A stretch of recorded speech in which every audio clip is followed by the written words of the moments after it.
금융감독원장님 여러 이제 질의를 받을 텐데 내년에 혹시 뭐 출마하시는 거예요? 결정을 하셨어요? 네. 오늘 뭐 국정감사장이니까 간단한 의견을 좀 말씀해 주세요. 여러 차례 말씀드린 것처럼 네네. 저는 지금 하고 있는 업무가 말씀드린 것처럼 지금 우리 강성희 의원께서 말씀하셨지만 지금 네. 연말까지라든가 내년까지 진행되는 여러 가지 상황에 대해서 네. 부족하긴 합니다만 제 역할이 필요하다고 인식을 하고 있습니다. 알겠습니다. 신중한 결정을 하시기 바라겠습니다. 그 금융감독원의 지금 최대 현안은 뭡니까? 최대 현안. 오늘 제가 이제 업무 보고를 받아보니까 금융 시스템의 안정이 최대 현안 아닌가요? 맞습니다. 그 중에서도 PF 대출, 가계부채 이렇게 좀 제가 꼽아도 되겠습니까?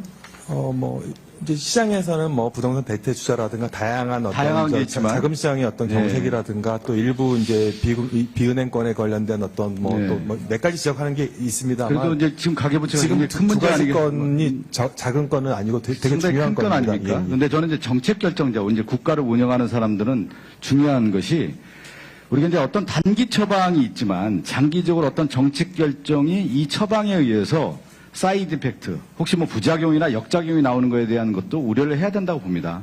맞습니까? 거기에 대한 동의를 하시죠? 그렇습니다. 제가 이제 지금 금융감독원장님께서 지난 3월에 시중은행을 방문하지 않았습니까? 그 당시에 어떤 얘기가 있었냐면 제가 언론에 보면은 주택담보대출 금리 인하 문제를 거론했고 시중은행에 그런 어떤 요구를 했고 그것이 받아들였고 그래서 시중은행들이 주택담보대출을 늘렸고 금리 인하까지 했고 여기에 대해서는 혹시 동의하시나요?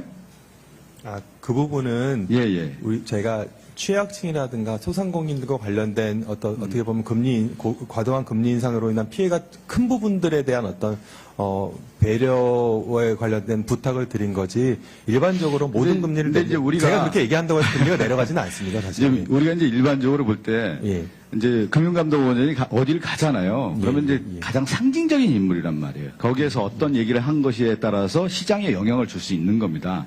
그래서 대통령도 그렇고 어떤 정책 결정자가 행동 하나하나가 신중하다는 것이죠.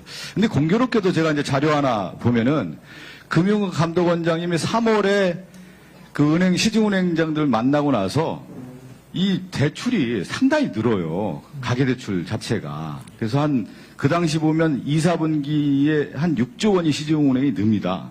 이건 어떻게 해석할 수 있을까요? 저는 일반적으로 해석할 때 금융감독원장이 그런 시그널을 줬기 때문에 시중은행도 대출을 늘렸고 금리 인하도 했다. 이렇게 저는 받아들이는데 그렇게 동의하지는 않습니까? 앞서 말씀드린 건 제가 부탁드린 거는 예. 어쨌든 취약층에 대한 어떤 배려를 말씀드린 거고 여기서 숫자는 보통은 이제 제가 이제 어떤 포커스냐면 이제 금융감독원장님이 어떤 정책 결정을 하거나 누구를 만나는 것 자체가 이미 시그널을 준다는 거예요. 그것이 저는 그래서 그 당시에 이제 주요한 현안 중에 하나가 뭐냐면 지난 3월에 볼 때 부동산 가격이 상당히 하락했기 때문에 정부 정책 중에 하나가 부동산 가격의 하락을 막는 그런 포커스에 맞췄는데 그 당시 또 국제 상황을 보면은 미국의 고금리 상황으로 이제 가고 있었단 말이에요. 지금도 미국이 고금리고 한국과 금리 차이가 한 2% 나는 거 아닙니까?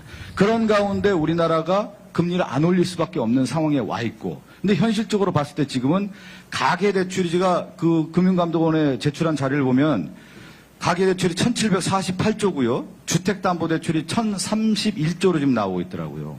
그래서 그만큼 심각한 상황이기 때문에 저는 금융감독원장님의 정책 결정이라는 것이 정부의 부동산 정책에 맞추는 그것이 아니라 금융시장 안정화에 초점을 맞춰서 지난 3월도 보고 지금도 봐야 된다라고 하는 측면에서 제가 얘기를 드린 거예요. 그러니까 지금의 정부 정책의 단기 처방이 문제가 있어서 그걸 처방을 하더라도 금융시장의 안정이라고 하는 장기적인 관점에서 봤을 때 금융감독원장은 그런 정책 결정을 해야 된다는 거예요. 그러니까 제가 무슨 얘기인가 이해하셨습니까? 네, 종합적인 고려가 필요하다는 종합적인 점에 대해서 고려인데 이해하고 그러니까 있습니다. 예. 지금 오히려 저는 이제 이 얘기를 드리는 거야. 지난 3월에 정부 정책이 가계대출을 완화해주고 주택담보대출을 완화해주고 금리 완화해주면서 그것이 오히려 장기적으로 지금 시점에 봤을 때 부작용이 커졌다라고 하는 측면에서 제가 접근을 하는 겁니다. 그래서 금융감독원장님은 오히려 정부의 금융감독원장이기 때문에 정부가 하는 일도 같이 하는 것이지만 견제 역할, 감독의 역할에 더 충실해야 된다. 그것이 오늘날 지금 가계대출이 어마어마한 큰 문제가 저는 커졌고 그 문제 중에 하나에 금융감독원장님도 사이드 이펙트에 부작용의 역할을 한 거 아니에요. 제가 이 지적을 하고자 질의를 드립니다. 근데 그 3, 4월은 아시다시피 부동산 가격이 떨어지는 시기가 아니었습니다. 약간 횡보 상승하는 시기였다는 점은 조금 아마 사실관계 차원에서 이제 말씀을 드리고, 이제 거듭 말씀드린 것처럼, 이게 주담대금리라는 것들은 정해진 메커니즘이 있기 때문에 제가 뭐라고 얘기를 하더라도 그 추세 자체를 바꿀 수는 없습니다. 물론 이제 말씀드린 것처럼 예를 들어 취약층과 관련된 어떤 금리에 대해서 배를 해달라 그러면 해당 어떤 취약층에 대해서 뭐 30bp다, 40bp다, 이제 그 정도에 대한 은행들이 이제 자기들 가능한 여력에서 배려를 해줄 수 있겠습니다만, 그걸로 인해서 예를 들어 가계대출의 추세 자체가 바뀌거나 그러지는 않는다는 점은 어떤 트렌드상 말씀을 좀 드리고 싶고요. 지적하신 것처럼 저도 완전히 공감하는 게, 부동산을 하기 위한 부동산 관리를 위한 종속 정책으로 금융 정책이 존재했으면 안 된다는 것들이 되게 강하게 있고, 거꾸로 저희가 작년 말 올해 초에 부동산 규제 관련 금융 규제 합리화 방안을 한 것들이 여러 가지 다들 선의에서 한 것들은 저도 맞다고 생각을 합니다만, 다만 오랜 기간 동안 부동산을 잡기 위해서 금융을 왜곡시킨 것들이 너무 오래 있기 때문에 그걸 바로잡기 위해서 사실은 저희가 작년 말 올해 초에 이제 그 금융 규제 정상화를 한 거고, 그리고 거꾸로 작년 말 상황을 생각하면 사실 부동산이 20-30% 폭락할까봐 모두가 다 걱정을 했던 것들은 의원님들 다 기억하고 계실 텐데, 그게 이제 1-4분기부터 조금 반등을 하면서 이제 2-4분기에 이제 여러 가지들이 시장 상황들에 대해서 우려가 있기 때문에 저희가 그 시점부터 가계대출과 관련된 것들을 밖에 얘기를 안 했습니다만, 여러 가지 관리책을 지금 시행을 한 것들은 좀 말씀을 드리고 싶고요.